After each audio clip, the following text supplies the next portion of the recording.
Los saludo con mucho gusto.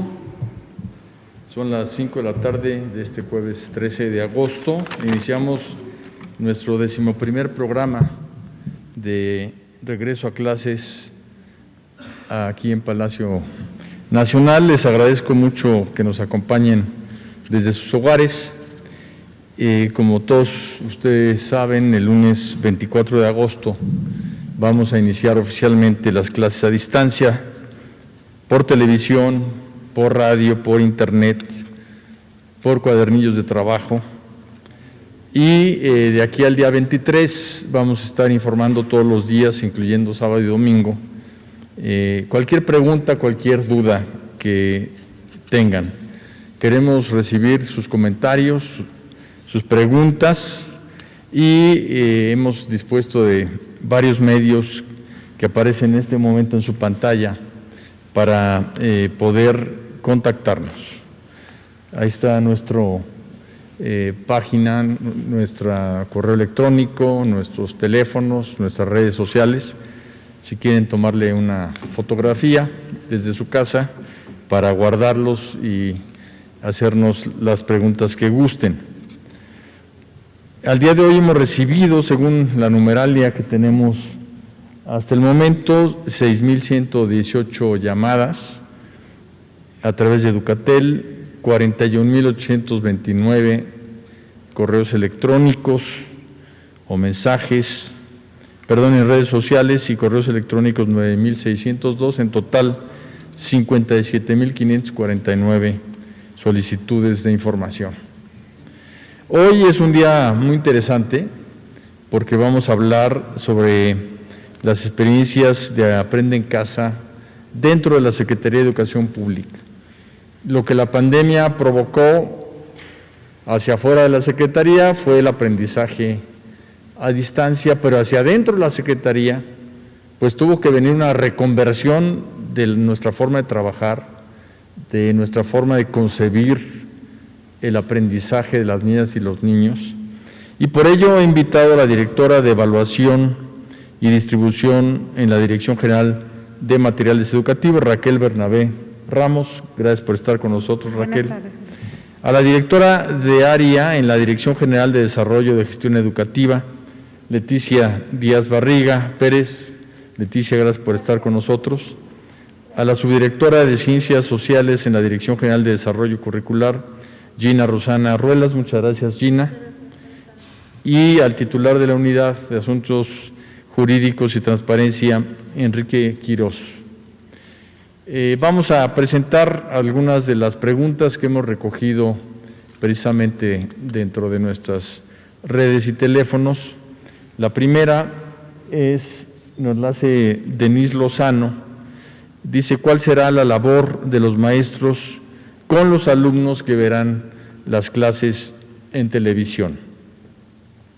Yo quisiera comentar en primer lugar que hemos recomendado a todos los estados de la República, y lo haremos aquí en la Ciudad de México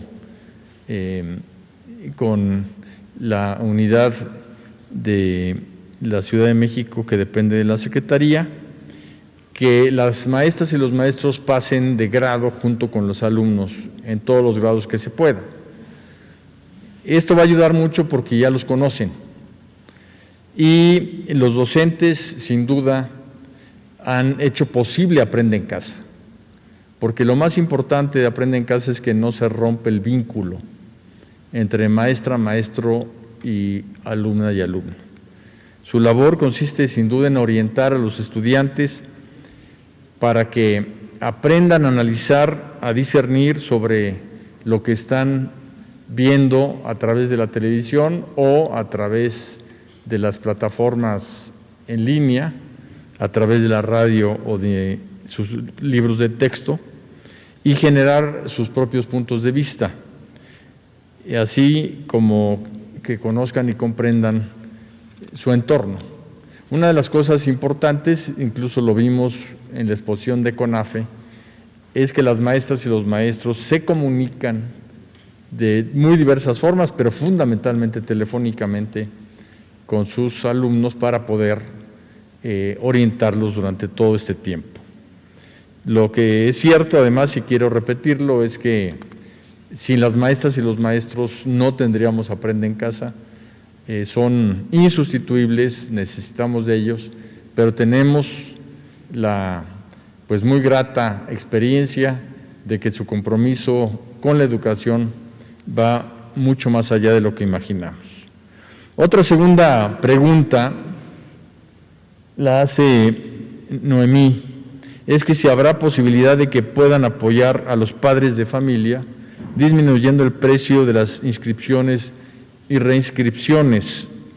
Yo le quisiera pedir a Enrique Quirós que responda, por favor, esta pregunta. Con todo gusto, señor secretario. Las escuelas particulares con acreditación de validez oficial de estudio, se les invita para que concilien con los padres y madres de familia acerca de los precios y las condiciones de los precios en esta situación en la que nos encontramos y que perjudica a todos, tanto a las escuelas como al personal académico y desde luego a todas las familias. Es una invitación para que concilien siendo solidarios en esta situación.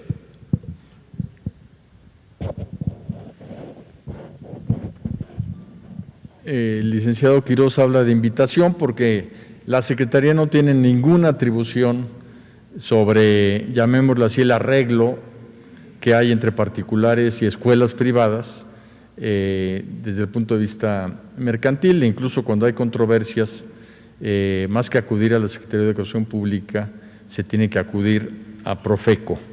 Pero antes de que acudan a Profeco, el llamamiento de la Secretaría es que las escuelas vean la situación de padres y madres de familia en la pandemia y que estos también vean la situación de la escuela, porque aunque ya no sea presencial la educación, también necesitan de sus maestras y maestros y necesitan obviamente pagarles. Otra pregunta es que a partir del 24 de agosto, cuando sea el regreso a clases a distancia, si se iniciará con la fase remedial o directamente con los contenidos del programa de acuerdo al grado. Muchas gracias por la pregunta.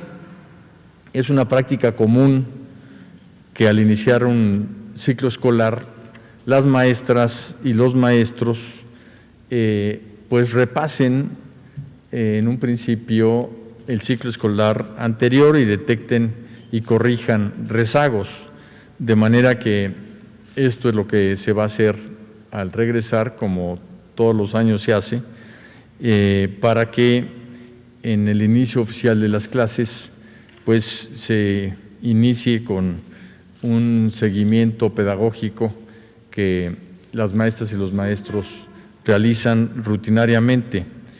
Obviamente en cada región, en cada estado, las prácticas tienen ciertas modalidades, pero se va a iniciar de acuerdo al ciclo escolar como si este fuera un ciclo regular. Y para hablar de esta experiencia, de la experiencia de cómo traducir la educación a distancia en la Secretaría a las prácticas normales que se llevan a cabo con la educación presencial, yo quisiera escuchar la experiencia de la maestra Raquel Bernabé, por favor. Gracias. Buenas tardes a todos y a todas. Desde que me invitaron a participar en Regreso a Clases Aprende en Casa, asumí con mucho gusto y con mucho entusiasmo esta tarea, justamente porque el poder comunicar tanto a profesores como a estudiantes una manera para acercarlos a experiencias de aprendizaje me motivó y me llenó de mucho gusto. Quiero decirles que en el equipo de trabajo de esta Secretaría estamos profesores que tienen amplia experiencia frente a grupo, pero también experiencia en administración pública. Y es por ello que nos hemos fortalecido al integrar en esta gran experiencia de trabajo a profesores que se encuentran dando clases frente a grupo y nutriendo estas clases con su experiencia, con su conocimiento, están motivados, están gustosos de colaborar. Y eso nos ha permitido a nosotros, no importando la cantidad de trabajo que hemos tenido, el poder adaptarnos a esta teleenseñanza y brindar lo mejor de nosotros. Saludo con mucho gusto a todos los colegas que han participado en esta gran estrategia Aprende Casa y también invitamos a los jóvenes, a los docentes y a los padres de familia a que se unan por la educación de México. La experiencia de Aprende en Casa nos ha llevado a asumir retos, pero estamos gustosos de colaborar para que todos los niños y todas las niñas mexicanas tengan la oportunidad de continuar con sus experiencias en casa. Muchas gracias. ¿Nos puedes platicar un poquito cómo los maestros influyen en los guiones de televisión? Claro que sí. Hemos creado grupos virtuales en donde convocamos a los profesores, tenemos reuniones a través de las diferentes plataformas y hacemos intercambios con respecto a sus experiencias. Ponemos a consideración aquellas actividades que pensamos que son potentes, maravillosas para construir conocimientos y que además pueden compartirse en los diferentes contextos y en las diferentes características de los niños y de las niñas mexicanas. Los maestros llevan sus propios materiales, nos presentan esas actividades exitosas y estamos robusteciendo esos programas de televisión que estamos construyendo para Aprende en Casa. Muchas gracias, Raquel. Ahora escuchemos la experiencia de la maestra Leticia Díaz. Gracias, señor secretario. Bueno, pues quiero agradecer primero que nada la oportunidad de compartir esta experiencia en representación de la Dirección General de Desarrollo de la Gestión Educativa. Como todos sabemos, la pandemia nos tomó por sorpresa. La primera fase del proyecto Aprende en Casa 1 fue un proyecto innovador que también sorprendió al gobierno, a la sociedad, a los docentes y a los alumnos, lo cual no obstante que para los alumnos el manejo de las nuevas herramientas digitales es parte de su vida diaria, tanto es así que a los alumnos nos calificaban a los adultos como analfabetas digitales. Y para entonces muchas madres y padres o tutores les generó mucha angustia y preocupación en medio de la incertidumbre porque sus hijos no fueran a perder el año. Tuvieron bajo presión que asimilar y comprender lo que estaba pasando en el país y en el mundo. Es así como el Sistema Educativo Nacional tuvo que desarrollar una nueva característica que es la resiliencia, como esa capacidad de recuperarse ante situaciones de emergencia como la que vivimos hoy en día. Y es así como se determinó la suspensión de clases presenciales y el arranque de Aprende en Casa 1. En este proceso a veces parecía que los contenidos perfectibles, como todo lo social, podrían ser demasiado complejos para la comprensión de los educandos, pero era nuestra mirada de adultos la que nos hacía ver ese enfoque. La mirada de los educandos de los niveles de primaria y secundaria, aun cuando no contamos con acceso en todo el país a las nuevas tecnologías, el pulso de los mexicanos, de las nuevas generaciones, pugna por más y mejor conocimiento, pugna por el saber que garantiza la liberación de su potencial espiritual, intelectual, ese empuje de los niños, adolescentes y jóvenes, se pudo sentir y lo que es mejor, sus familias los palparon. Una vez que un educando descubre cómo su espíritu empieza a liberarse con los primeros conocimientos, ya no quiere detenerse. Así creo que fue la histórica experiencia en esta primera fase. Gracias. El reto para este inicio 2021 es un gran desafío, principalmente para la educación básica. Las grandes dimensiones del tipo educativo representan un alcance de gran parte de la población del país. Si contamos además de los alumnos, a sus padres, madres o tutores, quienes también se ven afectados por las decisiones del sector, estamos llegando casi a 75 millones de mexicanos. Ya nadie nos detiene. El reto y el desafío está en Aprende en Casa 2, pues ahora ya no nos es desconocido qué es una videoconferencia, qué es un webinar, entre otros. Es por ello que es el momento que como servidores públicos reafirmemos la vocación y los principios de esta importante carrera como servidores públicos. Estamos comprometidos con el bien común y con las finalidades de la función social educativa que tiene a su cargo la Secretaría de Educación Pública. Señor secretario, tenga usted la seguridad de que los que integramos la Dirección General de Desarrollo de la Gestión Educativa y en general de la Secretaría, estamos comprometidos con estos principios del servicio público y que reafirmamos nuestro compromiso por contribuir a sacar adelante este gran reto que es Aprende en Casa 2, lo cual se puede asegurar cuando se amalgaman ingredientes como son la excelencia y el liderazgo del subsecretario Marcos Bucio, así como de la dedicación y compromiso de la maestra Marlene Mendoza. Finalmente, tenga usted la seguridad que las acciones que impulsamos tienen el propósito de no dejar a nadie atrás y no dejar a nadie fuera. Gracias, señor secretario. Muchísimas gracias. Y ahora, por último, escuchemos la experiencia de la maestra Gina Ruelas, por favor. Hola, muy buenas tardes a todos, a todas. Muchas gracias por la invitación. Me gustaría platicarles un poco sobre mi experiencia en Aprende en Casa 1 y las expectativas que tengo para esta nueva etapa, que es regreso a clase, Aprende en Casa 2. Aprende en Casa 1, como ya se dijo, se presentó de manera inesperada para todos. De pronto teníamos enfrente un gran proyecto que era completamente nuevo, en un contexto diferente que no estábamos acostumbrados, lejos de nuestros compañeros, fuera de la oficina y en lo personal. Eso me causó mucha angustia y muchas veces también miedo. Por la rapidez con la que llegó este proyecto en un inicio, sentí que no tenía la claridad y ni siquiera los recursos para llevar a cabo el trabajo. Sin embargo, planteándonos pequeñas metas y con la ayuda de todo el equipo pudimos sacarlo adelante. En ese trayecto tuve grandes experiencias. Por ejemplo, pude trabajar con nuevos compañeros, muchos de los cuales a la fecha no conozco físicamente, nada más vía Zoom, pero que demostraron gran responsabilidad y compromiso, además de compañerismo. Tuve la oportunidad también de reflexionar y ponerme en el lugar de los profesores y de los alumnos, de reinventar mi labor utilizando la tecnología y la creatividad, pero sobre todo tuve la oportunidad de reforzar mi quehacer como funcionaria pública y servirle a la gente y a mi país. Y aunque en ese momento fue muy difícil, ahora veo con gusto que aunque todo trabajo es perfectible, Aprende en Casa fue un gran paso y todo ese esfuerzo valió la pena, porque los niños, las niñas y los adolescentes tuvieron la oportunidad de seguir con sus estudios y concluir el ciclo escolar.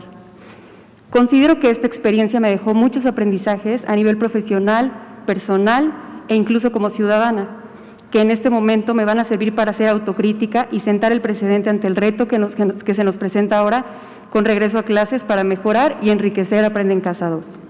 Me motiva el amor que siento por la educación, el gusto que siento por la historia y sobre todo la posibilidad de aportar algo para que, sin importar las circunstancias, todos los niños y las niñas del país tengan la posibilidad de acceder y continuar con su educación.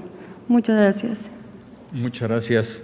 Pues tenemos 3 testimonios muy humanos de servidoras públicas que están dentro de la Secretaría y que nos han relatado cómo han vivido el esfuerzo que se ha hecho por pues transformar la Secretaría de una Secretaría normativa que tiene responsabilidades del servicio presencial de la educación a una Secretaría que tiene la necesidad de impartir a distancia en todo el país los contenidos educativos para continuar el aprendizaje.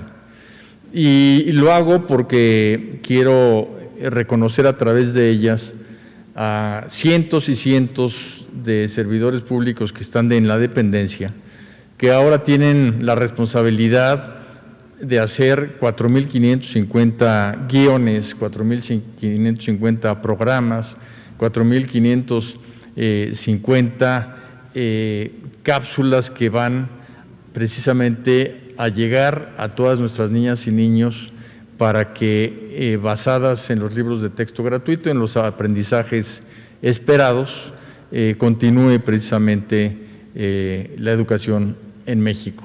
Ellos y ellas están trabajando todos los días, jornadas realmente altas, y el día de hoy, a través de su testimonio, quise hacer un homenaje a pues toda esta base de personas que están entregando el corazón por la educación. Muchas gracias y pasamos a la sesión de preguntas y respuestas. Adelante. Secretario, buenas tardes. Héctor García, de Diario Basta y Grupo Cantón. A través de redes sociales se ha difundido información de los usuarios de que las televisoras tendrán todo el control del programa Aprende en Casa 2.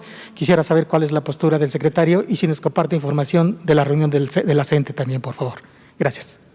Muy bien, esa afirmación es totalmente errónea y me atrevo a estar en contra de lo que afirma, pero yo le pediría, por ejemplo, a Leticia Díaz que nos diera una respuesta de cómo es que se construyen todos los programas que van a salir al aire y quién lo hace. Gracias, cómo no. Para empezar, necesito comentarles, aunque todos ya lo saben, que los planes y programas de estudio se elaboran en la Secretaría de Educación Pública. Nadie inventa nada que no sea dentro de esa normatividad, que para eso está nuestra Constitución, está la Ley General de Educación y están los acuerdos secretariales en donde se especifican por materia qué tipo, cuántas horas y qué tipo de aprendizaje se espera por cada niño, bueno, por los niños, por esa materia que van a impartir. Entonces, es prácticamente imposible que cada quien quiera definir o especificar a lo mejor alguna cosa que quisieran en la televisión, en la televisora, hacer, ay, vamos a hacer un curso. No, a ver, perdón, no. Primero están los planes y programas de estudio, esos se están trabajando muy bien, así se hicieron el año pasado aún con Aprende en Casa, aunque no parecía, pero sí. Hicieron inclusive cosas lúdicas, pero apegadas al plan y programa de estudio. Entonces, definitivamente no es posible que las televisoras vayan a definir o a decidir qué es lo que quieren para, pues no sé, a lo mejor impulsar alguna idea o que no se puede. No se puede, nuestra normatividad no lo permite, lo cual está muy bien, porque finalmente no es solamente las personas que los maestros que lo imparten, sino quien hace todos esos planes y programas de estudio, quienes son especialistas, son gente muy capaz, y no es un maestro de geografía no hace lo de historia, por ejemplo, no, son los maestros de geografía, los maestros de historia, los que definen los planes y programas de estudio. Y con esto aseguramos ¿qué es lo que quiere nuestra Secretaría para nuestros niños? Son varias cosas: el impulso a los valores, la ciudadanía, en fin, todo lo que se establece en la Ley General de Educación y en la Constitución. Entonces, por eso en la SEP se cuida muchísimo qué es lo que se va a impartir y es imposible que nadie meta las manos ahí. ¿Por qué lo hacen las escuelas particulares cuando les dan otro tipo de estudios? Porque son aparte.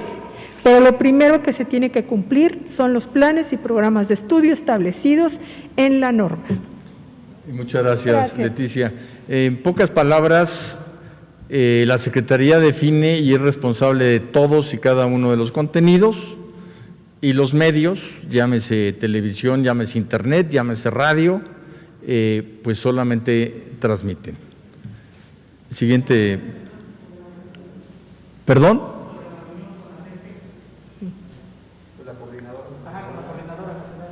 ¿Cuál fue la pregunta? Si tenía información que nos compartiera sobre la reunión con los maestros de la CENTE. Hoy en la mañana hubo una reunión con el grupo de normalistas de la sección 18 de Michoacán, que están aquí en la plancha del Zócalo, y las pláticas van por buen camino. Estamos viendo cuáles son sus reclamos y cuáles se pueden atender siempre en el marco de la ley y cuáles no. Sí. Gracias. Sí, buenas tardes, secretario. Juan Carlos Machorro, de AM de Querétaro. Secretario, nos llegó a redes sociales una denuncia de la comunidad de Salazar, la secundaria Enrique Sánchez, que se ubica en el estado de Durango. Le hacen una petición que si usted puede ayudarlos porque tienen una muy mala infraestructura, no tienen caminos de acceso, todavía tienen aulas con cartón y láminas. El personal mencionan que la anterior reforma educativa pues les ha frenado el que tengan seguridad laboral y buscan tener el apoyo tanto de usted como de las autoridades educativas del estado de Durango, y bueno, pues que se mejore la atención porque están notando que está llegando más afluencia de estudiantes de comunidades vulnerables y pues tanto buscan crecer, pero que la instalación pues sea adecuada para estos jóvenes que buscan terminar su educación básica. Quisiéramos saber su opinión al respecto. Bueno, el señor presidente Andrés Manuel López Obrador construyó el programa de La Escuela es Nuestra, en donde se le está dando recursos de manera directa a las escuelas para que puedan mejorar su infraestructura o el mantenimiento de las mismas.